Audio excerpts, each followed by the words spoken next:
میں عشق شہی رخ کا داغ لے کے چلے، لہد میں عشق شہی رخ کا داغ لے کے چلے، اندھیری رات سنی تھی چراغ لے کے چلے، لہد میں عشق شہی رخ کا داغ لے کے چلے،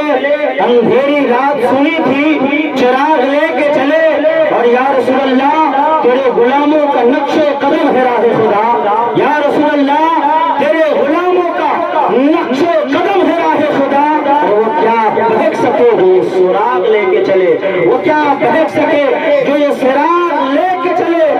اور کون کہتا ہے کہ مومن مر گیا، کون کہتا ہے کہ مومن مر گیا، اور قید سے چھوٹا وہ اپنے گھر گیا۔ امام عشق محبت فرماتے ہیں یا رسول اللہ عرش حق ہے مسند رفعت رسول اللہ کی،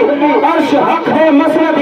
رفعت رسول اللہ کی، اور دیکھنی ہے حشر میں عزت رسول اللہ کی، اور قبر میں لہرائیں گے تا حشر چشم نور کے، جلوہ فرما ہوگی جب طلعت رسول اللہ کی، اور کیسے کہہ دوں کہ قبر میں اندھیرا ہوگا، کیسے کہہ دوں کہ قبر میں اندھیرا ہوگا، سامنے آقا جو ہوں گے تو سویرا ہوگا، بزم آخر نور اول کا جلوہ، وہ جو جان مسیحا ہے، وہ جو معدوار و عطیہ ہے، وہ جو تصریح حجت و بالغہ ہے، تقریر قصر انبیاء ہے، تحریر معرفی اصفیہ ہے، وقائع حکام احیائیہ ہے، وفق انوار شمسیہ ہے، وہ جو روز وغار میں تمام جہاں کی دوریاں پڑتی ہے۔ میں لوگوں میں عام سے بولوں محمد کون ہے تو ہر کا جواب ہوگا محمد ہر فقیر نوا کی بنا گیا ہے، 18,000 عالم کا خلاصہ ہے، ان کے کمالات کا، ان کے اختیارات کا، ان کے معجزات کا، ان کے تصرفات کا دنیا نہ مثال دی تھی اور نہ دیتی ہے، نہ صبح قیامت تک دیکھی۔ آپ بنظر امید دیکھیں تو سارا دنیا اور معفورہ کا ہر ذرہ انہی کا معجزہ ہے۔ آپ دیکھیں حضرت آدم علیہ السلام کی آدمیت محمد کی آدمیت کا ایک ادنا سا نقطہ تھا، حضرت شیس علیہ السلام کی سیادت محمد کی سیادت کا ایک ادنا سا رکن تھا، حضرت نوح علیہ السلام کی کشتی نجات محمد کا ایک قطرہ تھا، حضرت داؤد علیہ السلام کی مقالات محمد کی نام کا ایک مصرع تھا، حضرت یوسف علیہ السلام کا حسن جمال محمد کی جھلک کی ایک کرشمہ تھا، حضرت موسیٰ علیہ السلام کی وکالات محمد کی نام کا ایک مصرع تھا، حضرت ہارون کی وزارت محمد کی وزارت کا ایک ادنا سا رکن تھا، اور آگے بڑھیے حضرت سلیمان علیہ السلام کی سلطنت محمد کی سلطنت کا ایک جھلک تھا، اور آگے بڑھیے حضرت عیسیٰ علیہ السلام کا حضرت محمد کے دفاتر کا ایک سطر تھا، اور آگے بڑھیے حضرت لقمان کی حکمت محمد کے دفاتر کی سرکت تھی، حضرت عیسیٰ علیہ السلام کی محمد کی رفعت کی منزل کا ایک ادنا سا پایا تھا، اس لیے تو سرکار اعلیٰ حضرت فرماتے ہیں رفعت ذکر ہے تیرا، حصہ دونوں عالم میں ہے تیرا چرچا، عمر غفور دوست بس احمد حسنا کرتے ہیں تو ہے خورشید رسالت پیارے، چھٹ گئے تیری ضیاء میں پیارے، انبیاء اور ہے سب مختارے، تجھ سے ہی نور لیا کرتے ہیں، اور آگے بڑھے جس کو افضل بشر کہا جاتا ہے، انبیاء کے بعد پوری دنیا کا متحرک فیصلہ ہے کہ انبیاء کے بعد تمام لوگوں میں اگر سب سے بڑا مرتبہ ہے تو حضرت صدیق اکبر کا ہے، صدیق اکبر محمد صلی اللہ علیہ وسلم کی صداقت کا ایک رکن تھا، حضرت عمر فاروق کی عدالت محمد کے عدل کا ایک ادنا سا رکن تھا، حضرت عثمان غنی کی سخاوت محمد کی سخاوت کا ایک ادنا سا رکن تھا، حضرت علی کی شجاعت اور بہادر محمد کی شجاعت کا ایک ادنا سا جھلک تھا، اور آگے بڑھیے حضرت حسن حسین گلستان محمد کے دو گلدستہ تھے، حضرت فاطمہ الزہرا دوستان مصطفی کی کلی تھی، اور آگے بڑھیے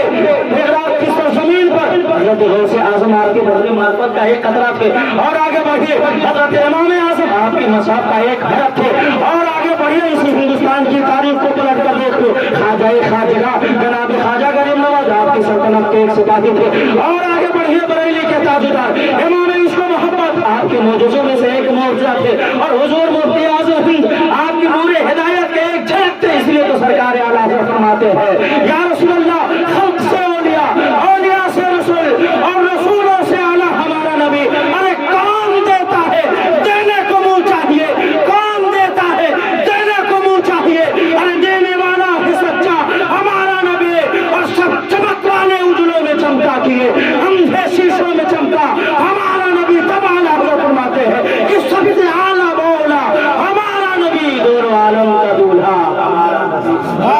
والوں کی بات تھی، یہ تو فرش والوں کی بات تھی، اس سترہ اردی پر پسنے والے انسانوں کی بات تھی، ذہن میں سوال پیدا ہوتا ہے کہ یار یہ تو زمین والے محمد رسول اللہ سے نہیں ہے؟ کیا فلک کے اوپر رہنے والے آسمان اور عرش اعظم کے سایوں پہ پڑنے والا فرشتہ وہ نورانی مخلوقات ہے جو معصوم ہے جو گناہوں سے پاک ہوتے ہیں، کیا وہ محمد رسول اللہ سے افضل ہے؟ نہیں۔ اب ذرا لوگ غور کرو، فرشتوں میں نہ گروبندی ہے، نہ سبندی ہے، نہ دیوبندی ہے۔ جو جبریل کا عقیدہ ہے وہی میکائیل کا عقیدہ ہے، وہی اسرائیل کا عقیدہ ہے، وہی اسماعیل کا عقیدہ ہے۔ فرشتوں میں چکبندی نسبندی دیوبندی نہیں ہے۔ اور فرشتوں کا جو سردار ہے جسے بلبل سدرا کہا جاتا ہے، جسے طائر سدرا کہا جاتا ہے، بلبل سدرا جبریل امین کیا تھے؟ اے لوگ تاریخ کو پڑھو، حدیث مصطفیٰ کو پڑھو تو محمد رسول اللہ کی شان اور عظمت کا پتہ چلے گا۔ فرشتوں میں سب سے زیادہ فضیلت والا، سب سے درجات و کمالات والا حضرت جبریل امین ہے۔ اور جبریل وہ فرشتہ ہے جو آدم سے لے کر محمد رسول اللہ کے ان کا کام ہی یہی ہے اللہ کا پیغام نبیوں تک لگا۔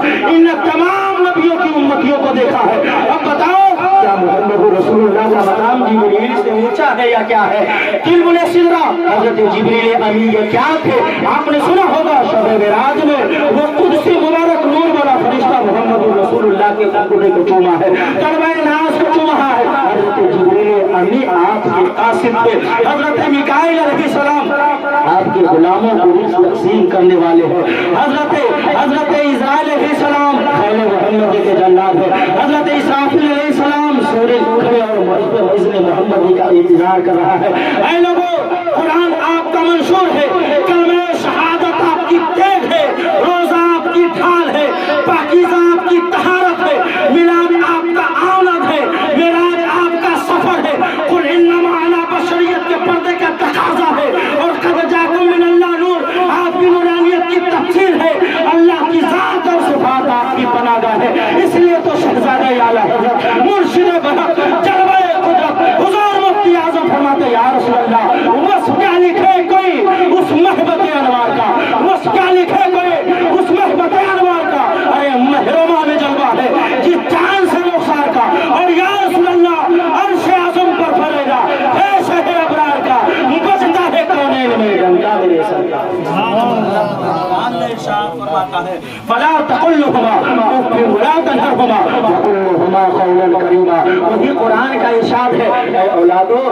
اپنے والدین سے اف تک نہ کہنا، نہ انہیں چھڑکنا، نہ ان سے بے ادبی کی باتیں کرنا۔ اب آئے ماں باپ کی عظمت کیا ہے، اس کا مقام کیا ہے۔ ایک حدیث پاک آپ سماعت کر لیں، آپ کو سمجھ میں آ جائے گا۔ صحابہ ستہ کی مشہور کتاب ہے ترمذی شریف ہے، میرے آقا دو عالم صلی اللہ علیہ وسلم ہے، صحابہ کا انجمن ہے، صحابہ کرام اکٹھا تھے، میرے آقا فرماتے ہیں اس کی ناک غبار آلودہ ہو، اس کی ناک غبار آلودہ ہو، اس کی ناک غبار آلودہ ہو۔ نبی پاک صلی اللہ علیہ وسلم نے 3 بار تکرار کے ساتھ اس لفظ کو کہا۔ صحابہ نے عرض کیا یا رسول اللہ جس کے ناک غبار آلودہ ہو، یہ صحیح مسلم کی حدیث پاک میرے آقا فرماتے ہیں اس کی ناک غبار آلودہ ہو۔ صحابہ نے عرض کیا یا رسول اللہ کس کی ناک غبار آلودہ ہو؟ میرے آقا فرماتے ہیں کہ اس نوجوان کا، اس شخص کی ناک غبار آلودہ ہو جس نے بڑھاپے کے عالم میں اپنے ماں باپ کو پایا، یا ماں کو پایا یا باپ کو پایا، جس نے بڑھاپے کے عالم اپنے ماں باپ کو پایا اور اسے راضی کر کر جنت کو حاصل نہ کر سکا، نبی فرماتے ہیں اس کی ناک غبار آلودہ ہو۔ اب آئے ذرا سمجھے ماں کا مقام کیا ہے۔ صحابی رسول ہے، نبی پاک صلی اللہ علیہ وسلم ہے، روز حشر کے کون مقام، صدر دیوان حشر کون مقام نبی پاک صلی اللہ علیہ وسلم ہے۔ ایک جنگ کا واقعہ ہے، ایک صحابی رسول ہے جن کے اندر جنگ کا جذبات، جہاد کی تمنا موجیں مار رہی تھی، وہ خواہشات جہاد اس صحابی کے اوپر اتنا چڑھا ہوا تھا کہ وہ نبی پاک صلی اللہ علیہ وسلم کی مقدس بارگاہ میں حاضر ہوتے ہیں اور عرض کرتے ہیں یا رسول اللہ لڑائی جنگ زوروں پر ہے، یا رسول اللہ میں آپ کی بارگاہ میں اس لیے حاضر ہوا ہوں، آپ سے اجازت لینے کے لیے آیا ہوں، یا رسول اللہ میں آپ سے اجازت لینے آیا ہوں تو آپ مجھے اجازت دے دیجیے، بڑا جنگ ہو رہا ہے یا رسول اللہ میں اس جنگ میں شامل ہونا چاہتا ہوں، میری تمنا یہ ہے، میری خواہش یہ ہے، میری آرزو یہ ہے کہ وہ میدان کارزار میں میں شامل ہو جاؤں اور اللہ اور اس کے رسول حق ہو کا نعرہ لگا کر اپنی اس مقدس جان کو یعنی اسلام پہ قربان کر دو، یا رسول اللہ میں شہید بن جاؤں، مجھے شہادت کا منصب حاصل ہو جائے۔ اور ذرا غور کر نبی پاک صلی اللہ علیہ وسلم ہے اس صحابی کے جذبے کو دیکھتے ہیں، آقا نعمت صلی اللہ علیہ وسلم صحابی کی عظمت کو دیکھتے ہیں، ان کے جذبے کو دیکھتے ہیں اور آقا کا جواب سنو کہ ایک طرف جہاد ہے، ایک طرف جنگ کی تمنا ہے، ایک طرف جنگ کی آرزو ہے، ایک طرف جسم کو کٹوانے کی خواہش ہے، اپنے جسموں پر نیزے پھاڑے، اپنے سر کو تن سے جدا کرنے کی آرزو ہے اور منتیں ہے۔ نبی رحمت کی بارگاہ میں وہ صحابہ جذبہ شہادت کا شوق لے کر آتے ہیں، میرے آقا فرماتے ہیں اے صحابی سنو تمہارا جذبہ قابل مبارکباد ہے، تم اپنی جان کو جان اسلام پہ قربان کرنا چاہتے ہو، یہ قابل مبارکباد ہے۔ میرے آقا کا سوال سنو اور اس مقدس صحابی کا جواب سنو۔ نبی پاک صلی اللہ علیہ وسلم کی اس حدیث کو اپنے زندگی میں بساؤ رہنے کا میرے آقا فرماتے ہیں صحابی تمہاری یہ تمنا قابل مبارکباد ہے، لیکن یہ تو بتاؤ کہ تمہاری ماں زندہ ہے۔ صحابی عرض کرتے ہیں یا رسول اللہ میری ماں زندہ ہے۔ اب نبی کا حکم سنو، نبی کا فتویٰ سنو اور ماں اور باپ کی فضیلت کیا ہے سماعت کرو۔ میرے آقا فرماتے ہیں صحابی تمہارے ماں باپ زندہ ہے؟ عرض کرتے ہیں یا رسول اللہ میری ماں زندہ ہے۔ میرے آقا فرماتے ہیں وہ صحابی سنو تم جہاد کی بنیاد پر، سر کو کٹوانے کی بنیاد پر، اپنی جان کو جان اسلام پہ قربان کرنے کی بنیاد پر، تم شہادت کے مقام کو پانے کی بنیاد پر اگر اس منصب کو لے کر اگر تم جنت میں جانا چاہتے ہو، وہ صحابی سنو تمہیں اس تکلیف اٹھانے کی ضرورت نہیں ہے، تم گھر چلے جاؤ، ماں کا قدم تھام لو جنتی ہو جاؤ اور باپ کی پیشانی چوم لو جنتی ہو جاؤ۔ عزم یہ ہے کہ اگر جنت لینا چاہتے ہو، اگر جنت کے خواہش مند ہو تو اپنے ماں باپ کی خدمت کرو۔ اس لیے نبی کی حدیث پاک میرے آقا فرماتے ہیں کہ جس اولاد سے اس کے ماں باپ راضی ہے تو اس سے اللہ راضی ہے، اور جس سے رب راضی ہو جائے اس سے سب راضی ہو جاتا ہے۔ یہ احسال ثواب کی مجلس ہے، باپ کے احسال ثواب کی مجلس ہے۔ احسال ثواب